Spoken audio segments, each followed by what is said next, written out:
آج مسلمان ایک گناہ کے اندر مبتلا ہے، اور وہ کوئی چھوٹا گناہ نہیں، بہت بڑا گناہ ہے، گناہ کبیرہ۔ اور اگر میں یہ کہوں کہ اس میں 90% مسلمان مبتلا ہے تو یقیناً اس کے اندر مبالغہ نہیں ہوگا۔ وہ کیا گناہ ہے؟ وہ گناہ یہ ہے کہ بہنوں کو اور بیٹیوں کو میراث کے اندر حق سے محروم کر دیا جاتا ہے۔ میراث میں جو اللہ نے ان کا حصہ مقرر کیا ہے، شریعت نے جو ان کو حصہ دیا ہے، وہ ان کو نہیں دیا جاتا بلکہ اس سے محروم کر دیا جاتا ہے۔ باپ کے انتقال کے بعد بھائی پورے مال پر قبضہ کر لیتے ہیں، زمین، جائیداد، مال، دولت سب آپس میں تقسیم کر لیتے ہیں اور بہنوں کو محروم کر دیتے ہیں۔ یہ بڑا گناہ ہے، گناہ کبیرہ، اور امت مسلمہ میں سے 90% مسلمان اس گناہ کے اندر مبتلا ہے۔ اللہ حفاظت فرمائے۔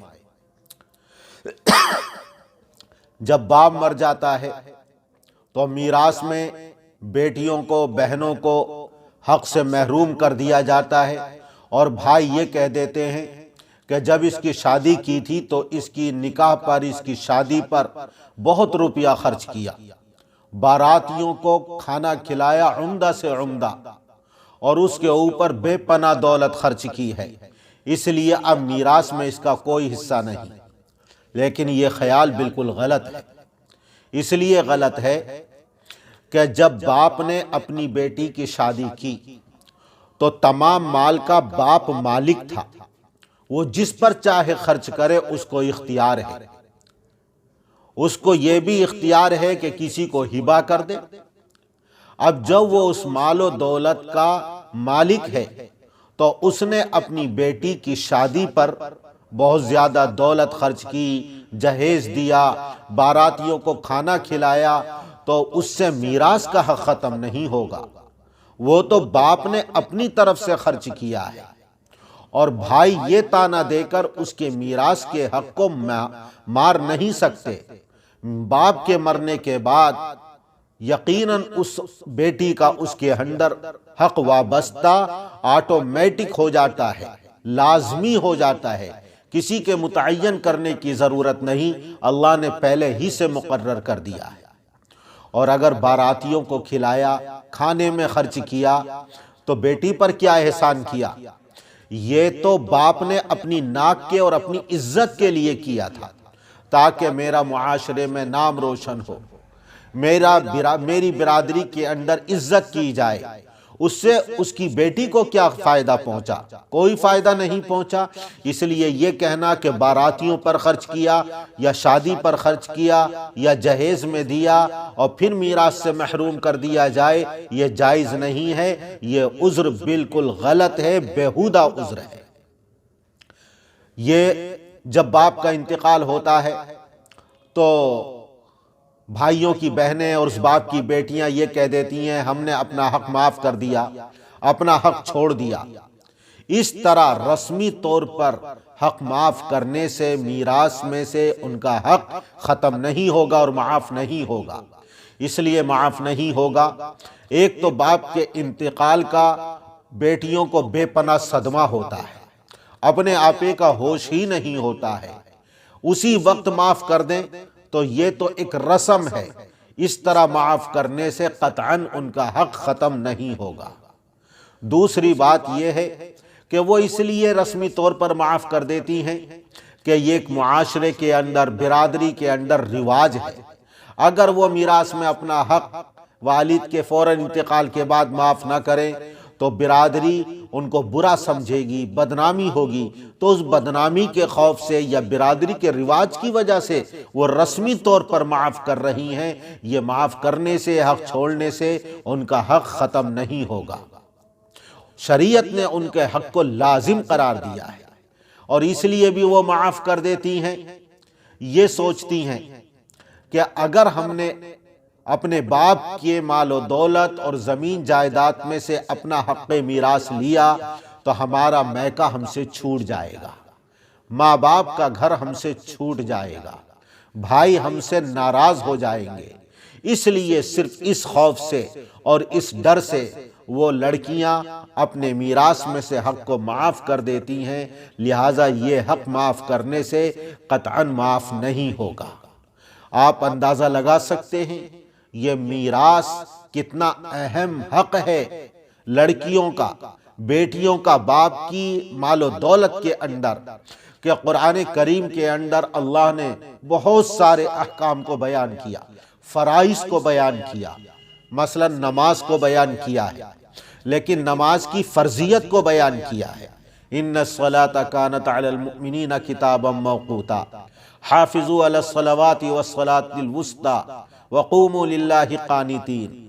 کہیں اللہ نے یہ فرمایا اقیموا الصلاۃ، تو نماز کی فرضیت کو بیان کیا ہے، لیکن نماز کی رکعتوں کو بیان نہیں کیا، نماز کی رکعتوں کی تعداد کو اور اس کے طریقے کو بیان نہیں کیا، یعنی جزیات کو بیان نہیں کیا۔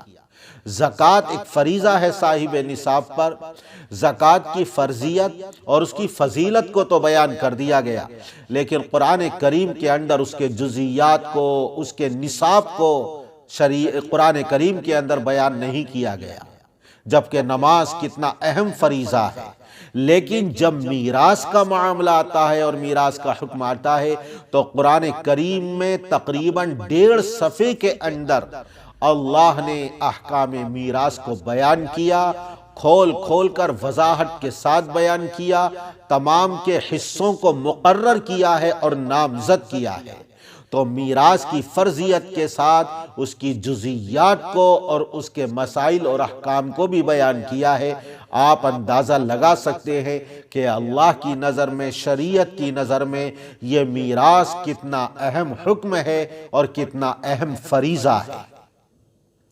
حضرت امام ابو حنیفہ رحمۃ اللہ علیہ کسی مریض کی عیادت کے لیے گئے، وہاں بیٹھے ہوئے تھے، اسی درمیان چراغ بھی جل رہا تھا، لیکن اسی درمیان اس مریض کا انتقال ہو گیا۔ جیسے ہی انتقال ہوا ہے فوراً حضرت امام ابو حنیفہ رحمۃ اللہ علیہ نے فرمایا اب اس چراغ کو بجھا دو، گل کر دو۔ لہٰذا اس چراغ کو بجھا دیا گیا اور امام ابو حنیفہ رحمۃ اللہ علیہ نے اپنے پاس سے پیسے دیے، تیل لایا گیا اور پھر چراغ جلایا گیا۔ پھر حضرت امام ابو حنیفہ رحمۃ اللہ علیہ نے فرمایا اس کے انتقال کے بعد میں نے چراغ کو بجھانے کا اس لیے حکم دیا ہے کہ اس کے مرتے ہی جتنا اس کا مال و دولت تھا، اس کا سب کچھ تھا، اب وہ ورثہ کی میراث بن گیا۔ ان کی اجازت کے بغیر اس کو استعمال کرنا، فائدہ اٹھانا کسی کے لیے جائز نہیں ہے۔ تو اگر باپ کا انتقال ہو گیا، جب تک بیٹیوں کا حق نہ دے دیا جائے اور ورثہ کے درمیان اس میراث کو تقسیم نہ کر دیا جائے، کسی ایک کو یا کسی اجنبی آدمی کو اس میراث سے، اس مال سے فائدہ اٹھانا جائز نہیں بلکہ حرام ہے۔ اور جو اپنی بیٹیوں کو یا بہنوں کو میراث سے محروم کر رہے ہیں وہ اپنے پیٹوں کے اندر آگ بھر رہے ہیں۔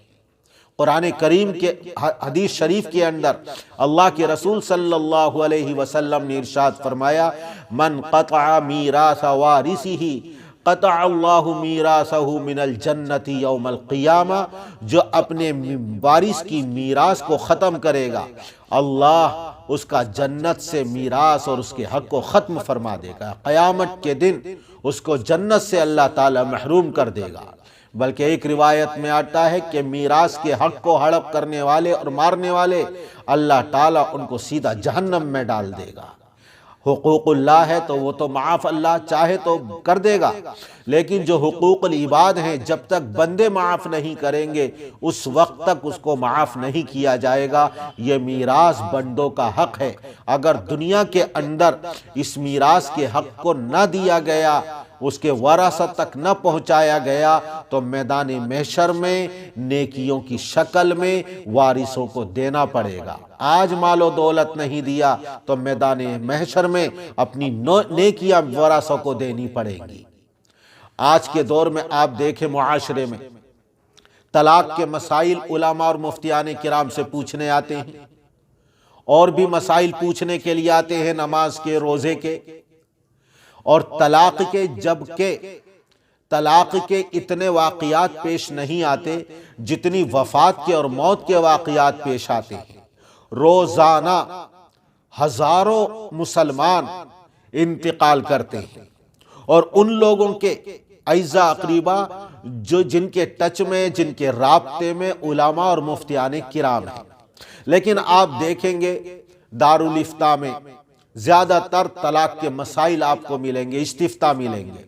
علماء اور مفتیان کرام کے پاس زیادہ تر لوگ طلاق کے مسائل پوچھنے کے لیے جاتے ہیں، جبکہ طلاق سے کئی گنا زیادہ وفات اور موت کے واقعات پیش آتے ہیں، لیکن کوئی بھی آپ کو میراث کے مسائل پوچھنے کے لیے علماء اور مفتیان کرام کے پاس جاتا ہوا نظر نہیں آئے گا۔ یہ اس لیے نہیں کہ علماء کرام اور مفتیان کرام کو میراث کے مسائل معلوم نہیں ہیں یا انہوں نے پڑھے نہیں ہیں، بلکہ انہوں نے یقیناً پڑھے ہیں، لیکن ان کے پاس کوئی پوچھنے کے لیے نہیں جاتا، اس لیے ایک دم وہ تمام مسائل علماء اور مفتیان کرام کو مستحضر بھی نہیں رہتے ہیں۔ اتنی بے رخی ہے، اتنی جہالت اور دین سے ناواقفی ہے اور دین سے دوری ہے کہ میراث کے مسائل کو معلوم کرنے کے لیے کوئی نہیں جاتا۔ اتنا حب مال امت مسلمہ کے دل کے اندر پیدا ہو گیا ہے۔ تو یہ میراث بڑا اہم مسئلہ ہے، اس لیے جو اپنے وارثین کے میراث کو ہڑپ کرتا ہے اپنے پیٹ کے اندر جہنم کی آگ کو بھر رہا ہے۔ اس دنیا کے اندر خاص طور سے لڑکیوں کا حق میراث مارا جا رہا ہے اور گناہ کبیرہ کا ارتکاب کیا جا رہا ہے۔ اللہ تعالیٰ سمجھ عطا فرمائے اور پورا حق وارثین کو ادا کرنے کی امت مسلمہ کو توفیق عطا فرمائے۔ وتعلو همتي دوما وتسبق خطوتي الأزمان، فوقتي لا أضيعه بما يفضي إلى الخسران، وكفي لا يفارقها أداء